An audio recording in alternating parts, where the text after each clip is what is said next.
shirka mawduuciisa waxa ugu waaweynaa la dagaalanka maxaa la yiraahdaa musuqmaasuqa oo ahaa sanadkan theme-ka ama mawduuca sanadkan waxa kaloo iyaduna muhiim ahayd oo shirku ku saabsanaa qorshaha dib u habeynta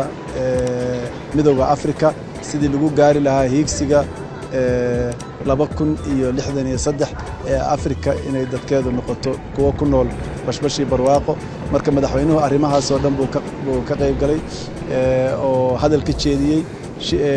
midda maaragtay la dagaalanka musuqmaasuqa wuxuu tilmaamay in dawladda Soomaaliya ay ugu horeyso oo ay dejisay sharci la dagaalanka musuqmaasuqa wuxuu kaloo madaxweynuhu taageeray barnaamijka dib u abaabulidda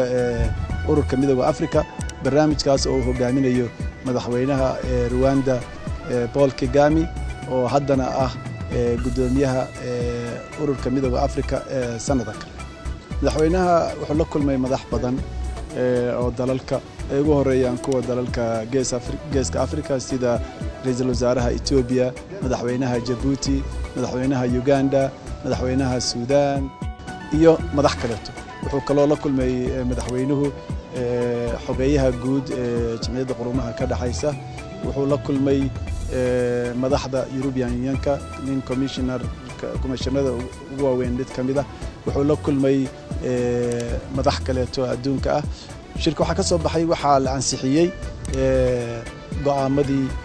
ku saabsanaa mawaadiicdii shirka lagaga hadlayay